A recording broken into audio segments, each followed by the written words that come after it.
Ladies and gentlemen, welcoming you all to another week of International Affairs being broadcasted from the SATV's Gulshan studio. I am, of course, your host, Shamsul Alam Pantho, with the latest updates from around the globe. Before we jump into the discussions, let me introduce my panel.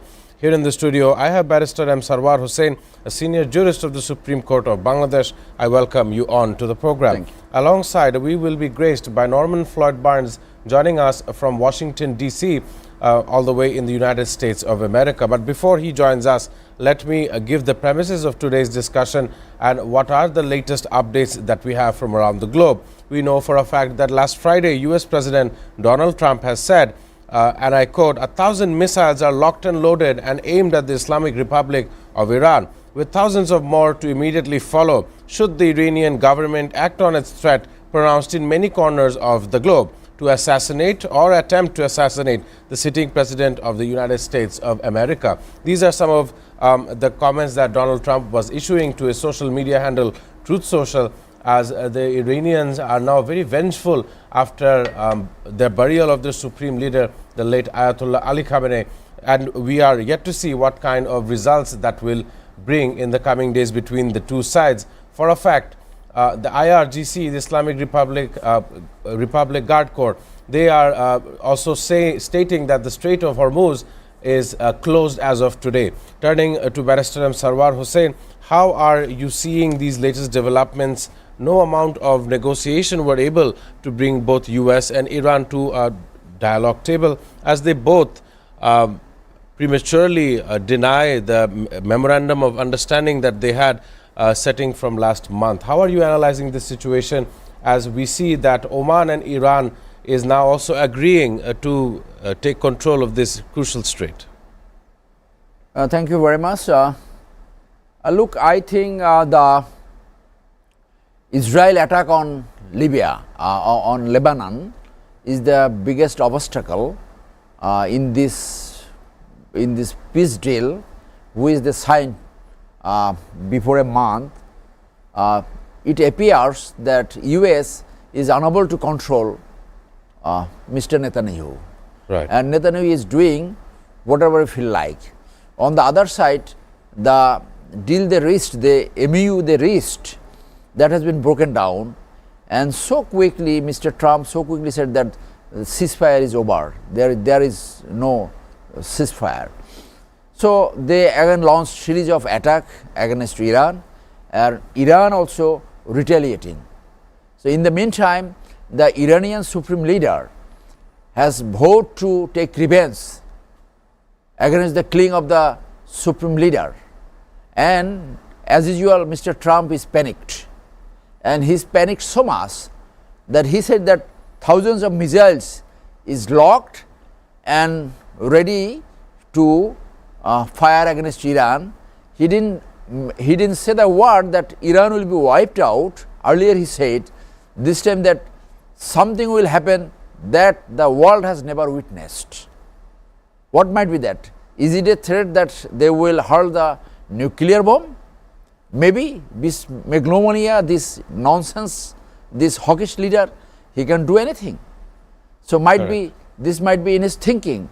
Instead of controlling Netanyahu, he is trying to... Hello and welcome to International Affairs, and my name is Shamsul Alam Pantho. I don't see an easy resolution to this because every slight deviation from the plan already regained their attacking capability, Right. their offensive power, and Iran has vowed to take revenge.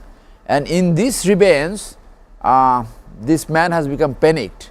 You remember that Salman Rushdie, the British writer, Right. wrote the book Satanic Verses, where apparently he insulted Prophet Hazrat Muhammad Sallallahu Alaihi Wasallam, and the then Iranian leader issued a sermon to take revenge. And life of Salman Rushdie never became normal. He had to remain in hiding for 20 years. And I think with that example, the life of Trump, as long he is the president, he is under protection of the state mechanism. But when he goes off from the presidential post, Revenge may take place in his private life also. So his life also may not be normal. You are killing a top leadership of a sovereign country, and now you are afraid that you might be killed, that they are targeting. Why did you go for this type of vengeance, this type of politics, this type of war, that you are killing a whole top tier of leadership of another country? They will try to take revenge, and it is possible. No security is 100% secure, no security. Right. So there can be some loopholes. And you know that he had to change the flight.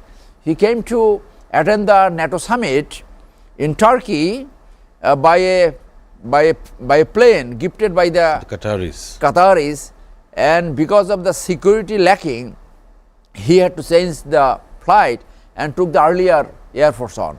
So this all are happening. So we think that there is a negotiation deal still on in Oman.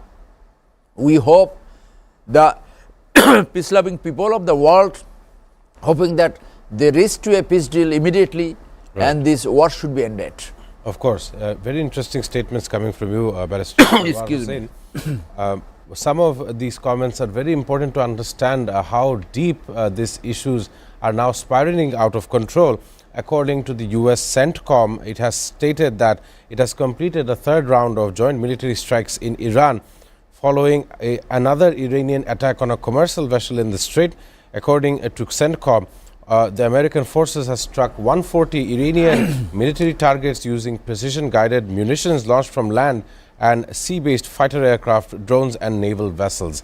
So it is safe to say that there is ambiguous environment regarding the strait, as the two sides once again are causing heightened tensions. On the other side, in the Omani capital, the Omani Foreign Minister Syed Badr Abu Saidi and the Iranian Foreign Minister Syed Abbas Araghchi has been discussing and trying to negotiate what kind of capacities they will both hold in the maritime navigation issues of the Strait of Hormuz.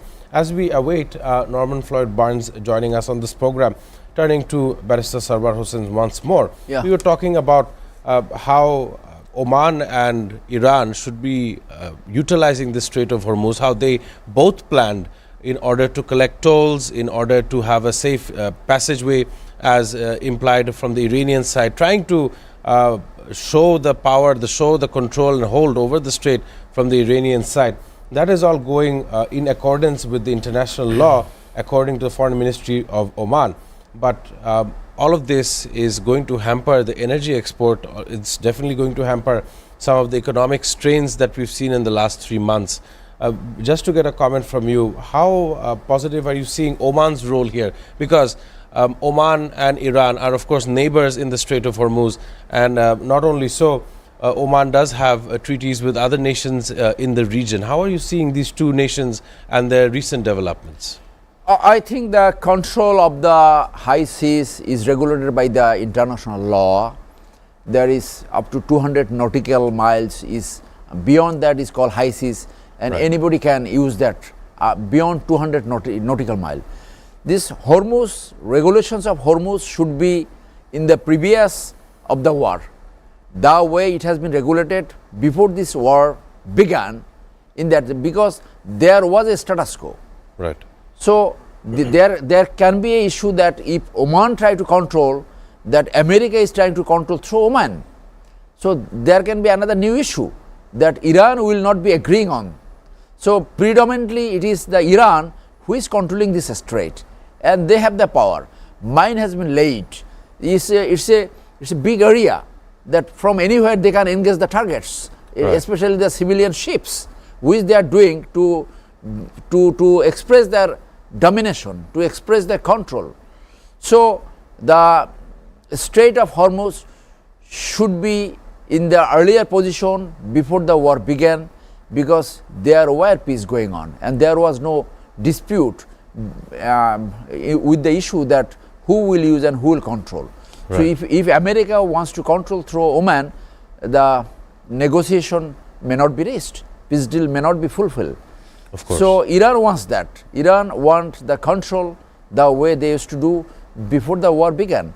and the other side of the strait, the Oman and UAE, they will, as per the international law, they should use the, yeah. But predominantly, Iran has the capability to dominate this strait, and if they want that no ship will pass, that they can make it happen. Of where course. Oman and United Arab Emirates, they don't have the capability. Of course. So predominantly, this river route, which is very vital for the vessels carrying the fuel among the world, around 60% fuel is being carried out from this strait.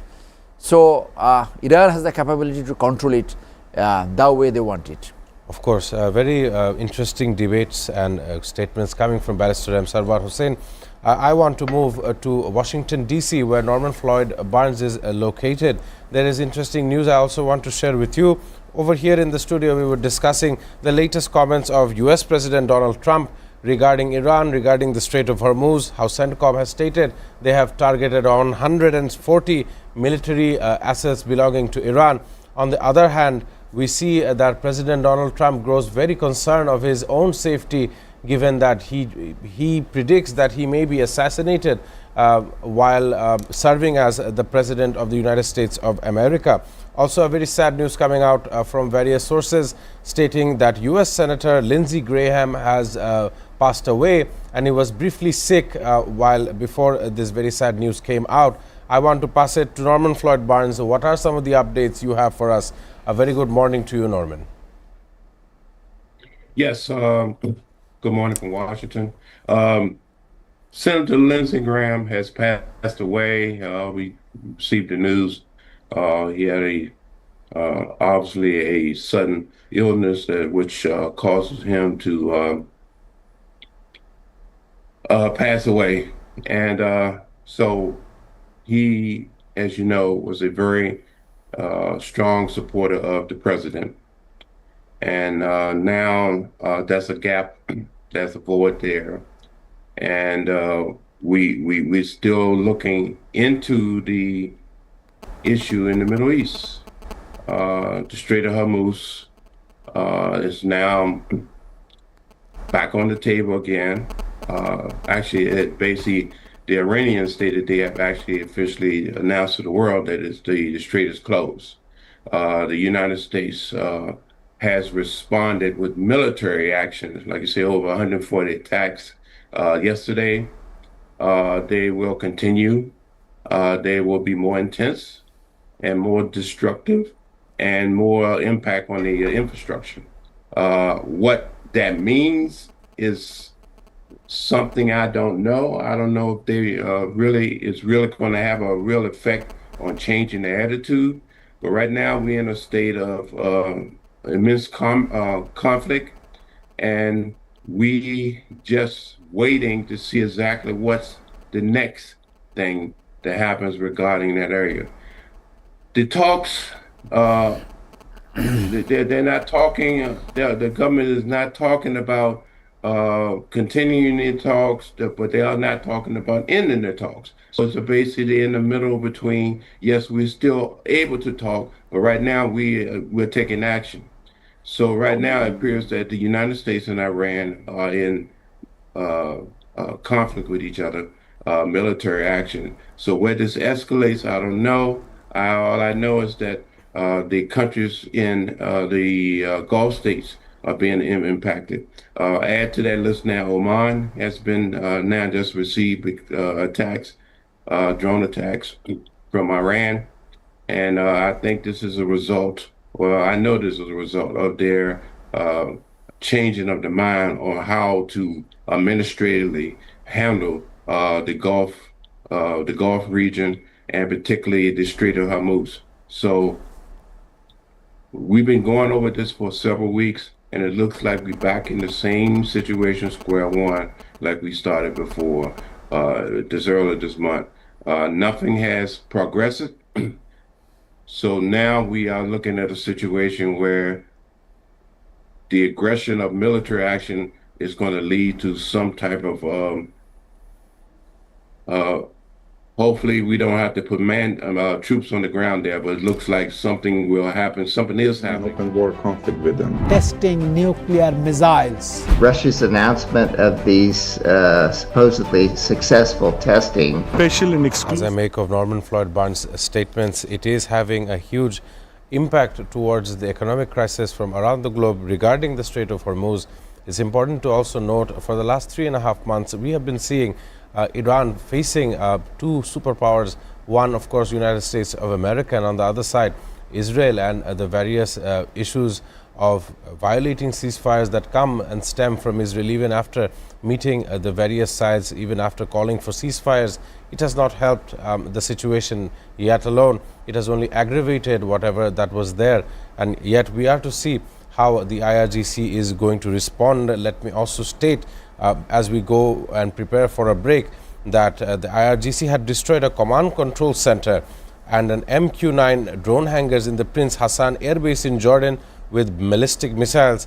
Of course, that is only one example of the attacks that they have conducted.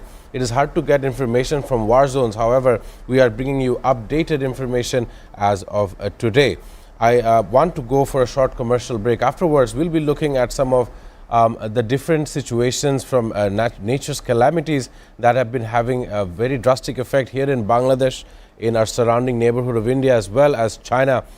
We know for a fact that the heat wave has taken a huge, tremendous role towards Europe, and there are effects that are being shown here in our region as well. Ladies and gentlemen, it's time for a commercial break. Do stay tuned on this very program.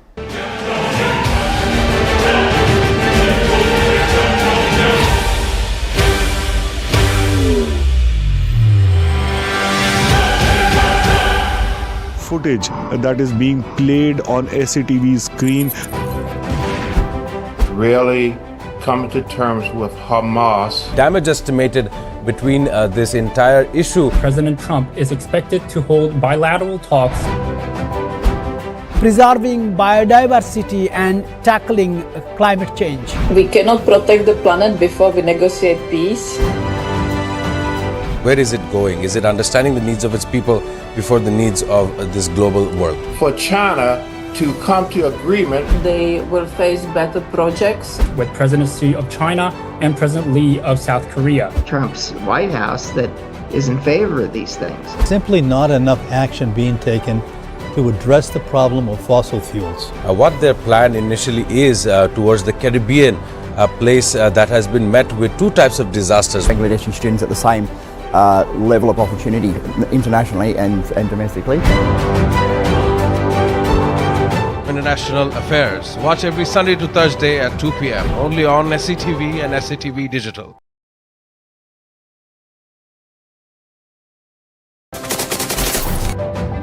Hello and welcome to International Affairs, and my name is Shamsul Alam Pantho. I don't see an easy resolution to this because every slight deviation from the plan, Opening an open war conflict with them. Testing nuclear missiles. Russia's announcement of these supposedly successful testing. Special and exclusive footage that is being played on SATV screen. Really coming to terms with Hamas. Damage estimated between this entire issue. President Trump is expected to hold bilateral talks. Preserve.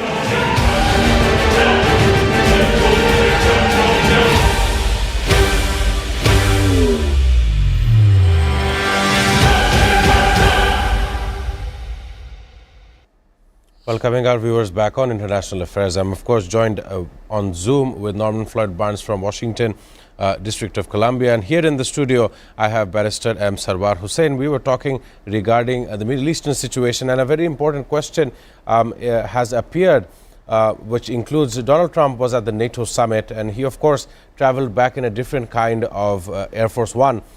He traveled with the Qatari laden gift. It's brandished as a gift from Qatar to the United States. Of course, as security is concerned, Donald Trump has chosen to fly with the older version of the Air Force One, given the fact that he has to live day and night in the threat of being assassinated.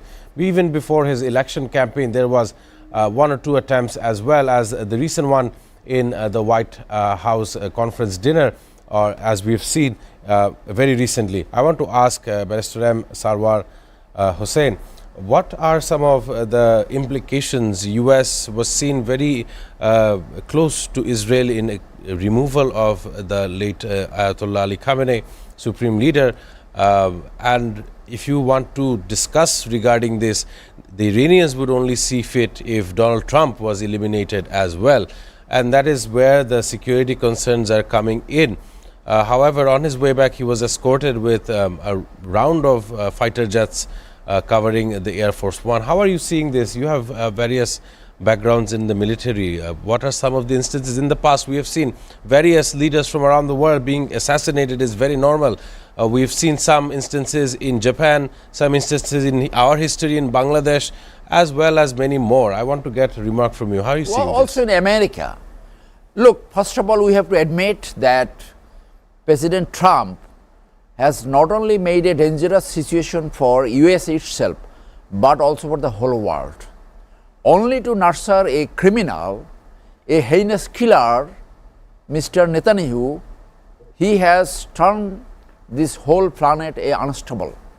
There was some stability going on. It was fine, but to fall in the trap of Israel, he has made a whole region unstable. Instability has spread all over the planet. Now history says that when you have killed a head of a state, you have become a potential target. By all means, by all norms, by religion or anything, you have now made yourself a target. Right. Iranian has a right to terminate you, whether you like it or not. But as you have killed the top echelon, including a head of a state, as a top leader of Iran, Iran can legitimately target you. Now, as I served in Bangladesh Army, from the security point of view, no security is 100% proof. No security. How, as long you are in the office of the president, then you will go out of the office of the president. If someone targets to prevent a target killing, to stop a target killing is very, very difficult. Very difficult. We know the killing of John F. Kennedy. He was killed in a moving car with a single shot. Benazir Bhutto was killed by a single shot. In a rally. In a rally. So, if someone is targeted, the example we have given that Salman Rushdie, just by one sermon for writing a book and humiliating the Prophet, he had to go for hiding for 20 years. His life was never normal. Right. Now, a dangerous situation has been created by Trump himself. Now you have to flee an air with this all Air Force on, all escort of MiG-29, all those.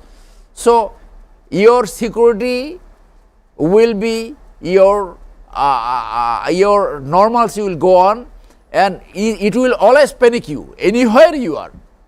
The way the Iranian has given this sermon that revenge will be taken. From that time, you will be panicked by your security concern anywhere you are, whether in the private capacity, whether in the presidential office. So this situation primarily you have created. Now you have achieved that, and Iran has rightly, we don't really agree, we don't really support the killing of persons.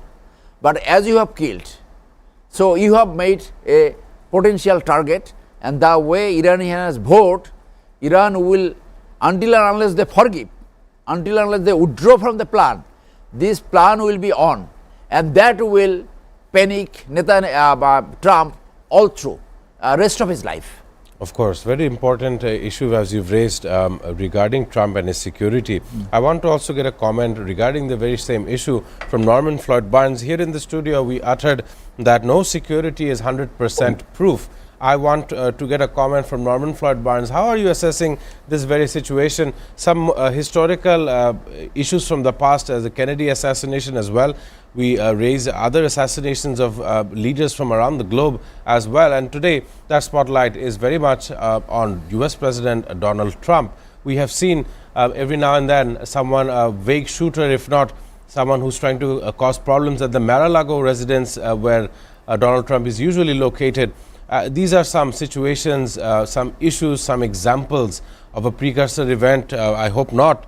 Certainly, that is very drastic news for any kind of nation. I only wonder what kind of feelings the Iranians had when they found out that their leader was terminated. So I want to ask you, Norman, how are you feeling regarding the security of U.S. President Donald Trump? Yes, the security of the president is a number one option for the Secret Service, who's responsible for that. But more importantly, the position he holds, the position as the chief executive of our government, and his viewpoints and his actions drawing more attention than normal. The Secret Service deals with this every day, every single day. The threat level is high. It stays high. It remains high. So they are looking and constantly taking countermeasures and actions to basically to mitigate any type of attack and attempts. Yes, the press is talking about this situation about the plane. They're talking about the movements. They're talking about the president himself mentioning about what to do in case something happens to him with the vice president. So these things are normal. This is a daily conversation that goes on, and the Secret Service would do everything it can in conjunction to basically try to mitigate any type of attempt on the president. The new plane he has gifted was looked at as from the Secret Service as a risk. So knowing what they know, they use a prior model of Air Force One, which they're very familiar with. They're not that familiar with the new one yet, and they decided to utilize that in his return trip home. So we're going to see additional countermeasures, certain things done, but it's not anything to get too excited about. These things happen, like I'm telling you from personal experience. We get these threats every single day. And so they have to do their job. And for the most part, they've been doing an exceptional one.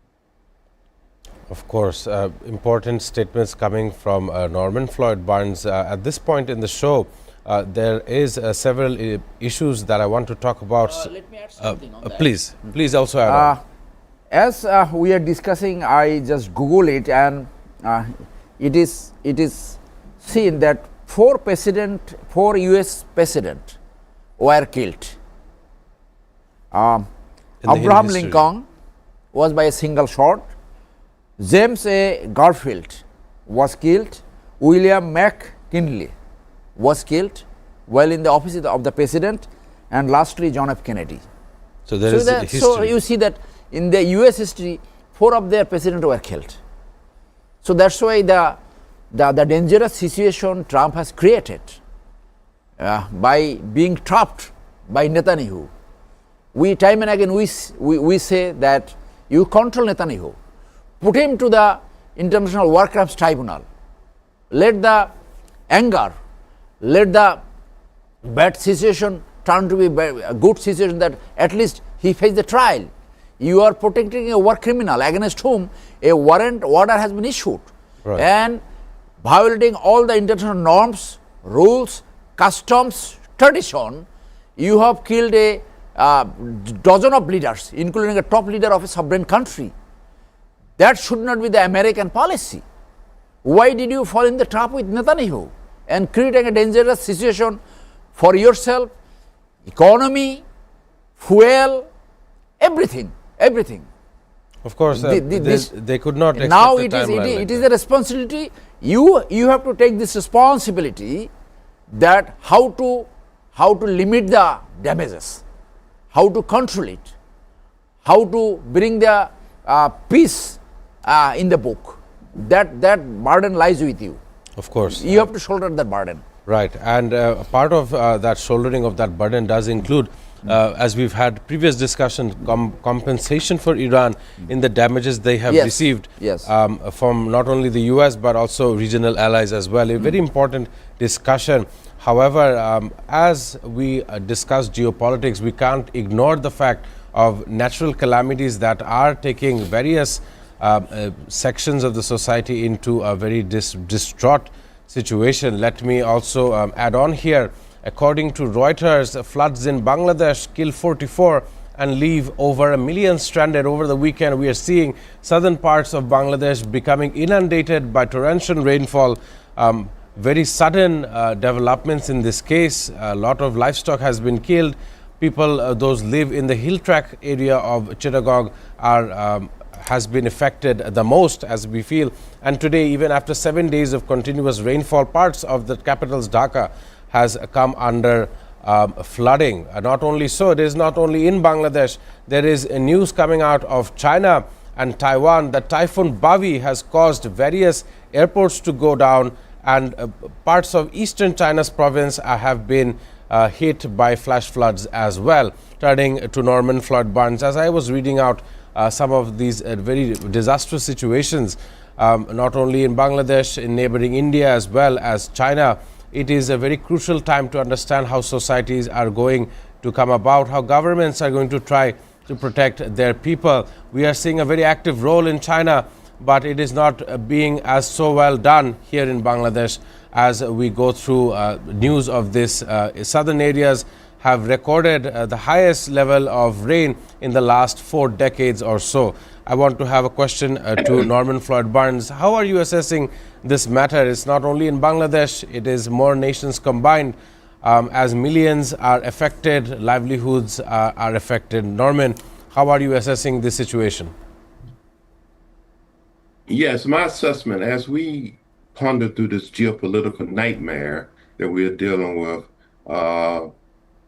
I believe that nations, regions, the whole world need to come back to the center and understand that we are now looking at change, not just a change in government or change in society. We're looking at a basic change in the atmosphere and the earth we live on. We should be taking more time and more interest and more focus, be more prioritizing how do we safeguard the places we live? How do we deal with the lands and the issues of nature? Nature is going to change. We have to understand that and adapt to it. If we don't adapt to it, we become a part of it. And trust me, if we don't change the way we do things regarding dealing with nature and dealing with our homeland, it will be more devastating in any war and all of the wars that we have currently and future plans for.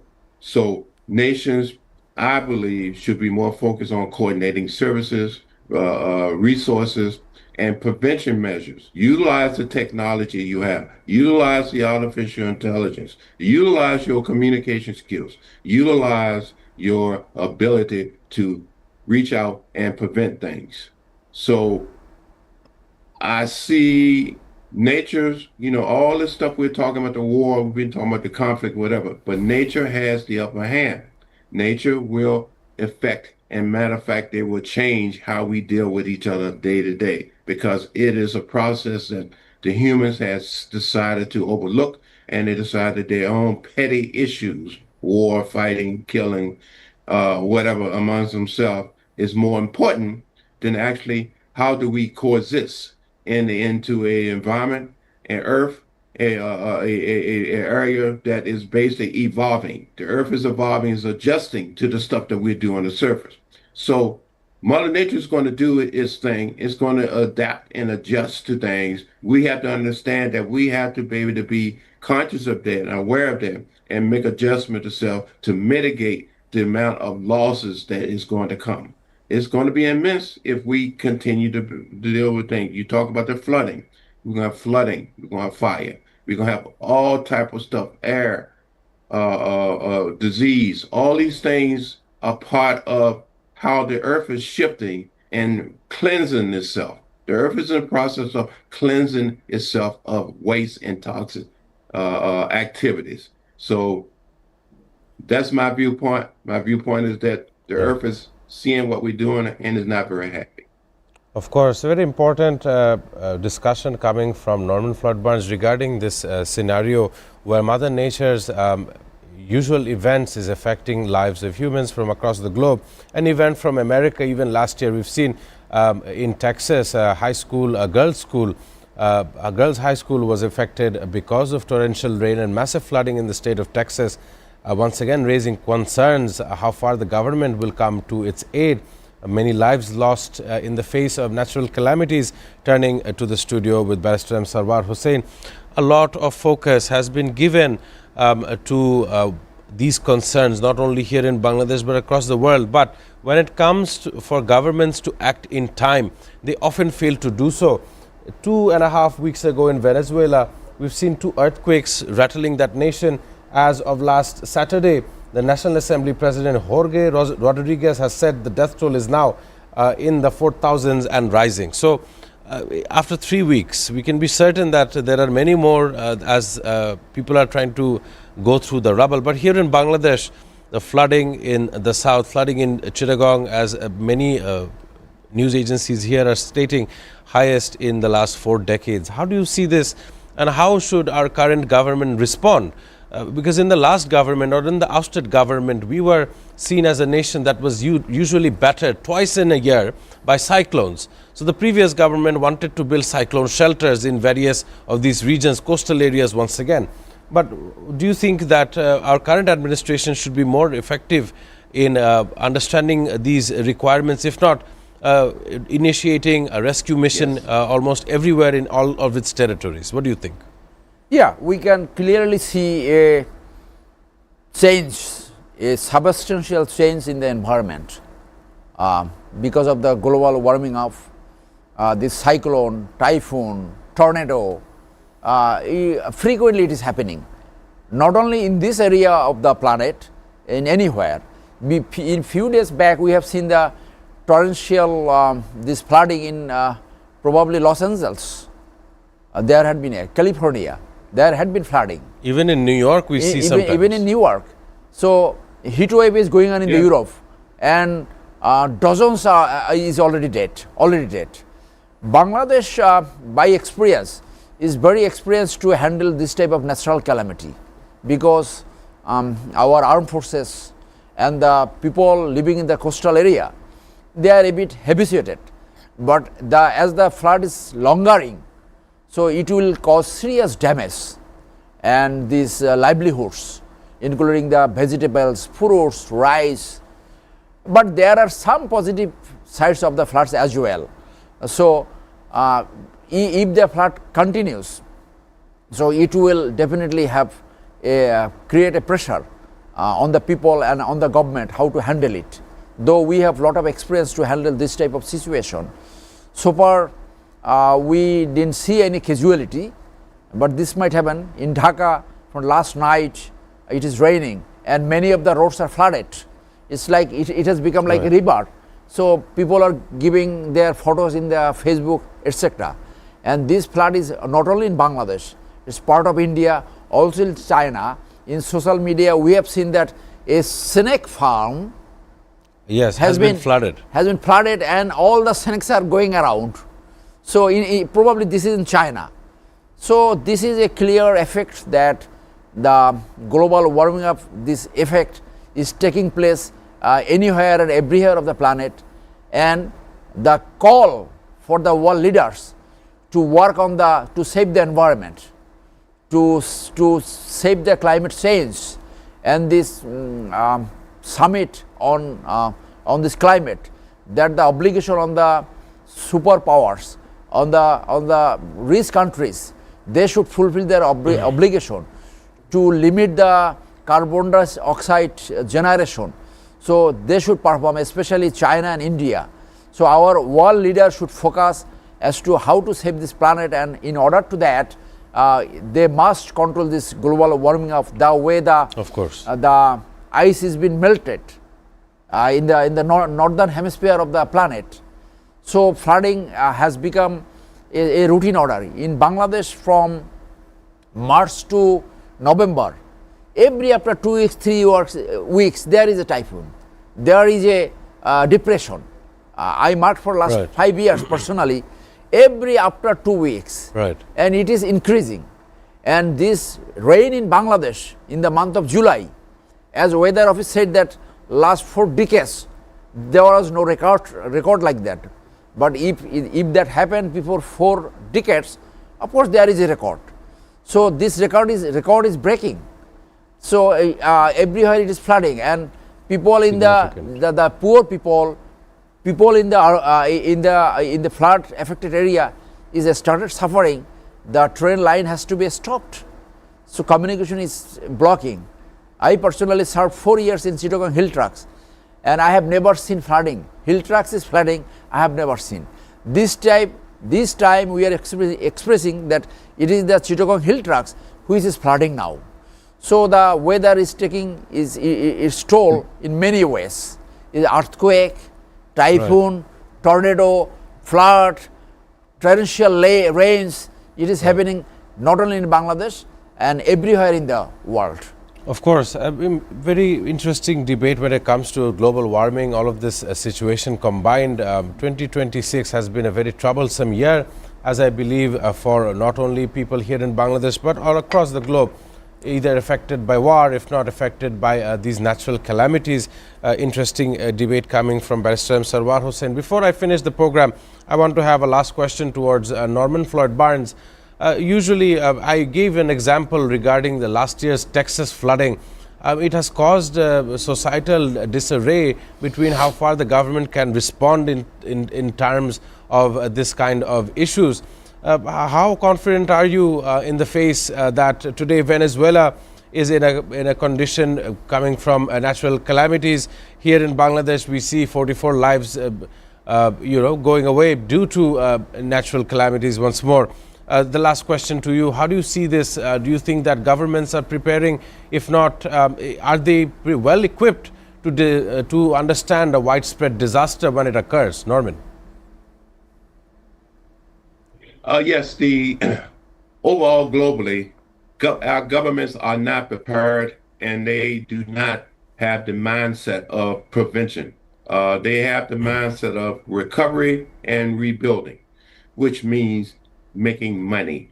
So the issue of spending money to prevent something happen is not very cost effective for them. They want to take the risk, like insurance. Hey, we'll risk it until something happens. When it happens, we rebuild and move up. But the issue is that the earth is transitioning, and the response time may not be there for you when you want to. You thinking about recovering, rebuilding, when you are now the victim. You're now part of the shift in the changing of what's going on. The earth is a living, breathing element. We have to understand that we have a place. We have a responsibility to conserve and preserve what we have.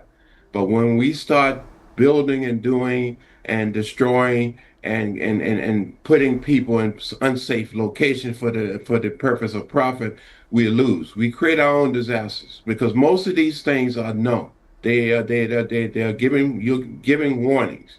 Just like the birds can tell you when a storm is coming. We know when these things coming, but the government have not decided that is a critical issue. They prefer to respond and rebuild for the profits instead of prevention, to mitigate things and to put things going on. So again, the people, we're relying on a government that's not there for them, is designed for profits and basically transitional actions and things that move forward. So unfortunately, the poor people, the people who are out means, have to suffer because they are the ones living in these high-risk areas. They put the poorest and the ones that have less in these high-risk areas. The people who have the means, decision-making, and resources, they know what areas are safe, and they avoid these areas. Right. So we're playing a dangerous game here. We're playing time. Like, it won't happen to us today, maybe next week or two, whatever, we're just playing with time. But Mother Nature, trust me, has his own plan. It is moving and is evolving, and I think we're getting arrogant about how we deal with nature as a second or third option versus dealing with the prevention part. The prevention part is necessary, but our governments do not see this as a probable engagement for them to engage in. They rather try to replace it and rebuild it than preventing it. Of course. Let me add on thing, Pantho. Right. For our country, for Dhaka city, we have seen many reports that few business houses has grabbed all the canals, rivers and water retaining area, especially Bosundhara. I think time has come. This democratic government must take some action, legal action. Those business houses has filled up the water body and gone for the illegal business. Those water body must be retaken, right, or new water body has to be created to stop the water logging in Dhaka city. There is no other way, there is no other remedy other than those water body has to be created or retake from these illegal business persons. It is coming in the newspaper. You see the Bosundhara group, they have no mercy on the country, no mercy on the people. They have grabbed water body, canal, lakes, including the part of the rivers, and doing the business in the broad daylight. What government is doing? So this is the call for the government that please recover all those water retaining areas to right, save your capital city. If you cannot do that, your capital city only it will sink. There is right, no doubt. It will sink someday. Of course, a very excellent example as you've used, Barrister M. Sarwar Hussain. I thank you for your participation and your contribution towards international affairs here in our studio. I also want to thank Norman Floyd Barnes for providing a perspective from Washington, District of Columbia, thanking him for joining on to the program as well. As I want to sign off on today's program, it is July the 12th of 2026. It is also observed as World Population Day. Every year around the same time, the United Nations observes this day every year to create awareness about population growth, population-related issues, family planning and women and children's health, education, and working towards a sustainable development. With that being stated, I am Shamsul Alam Panto signing out on International Affairs. I will be with you all on tomorrow's installment.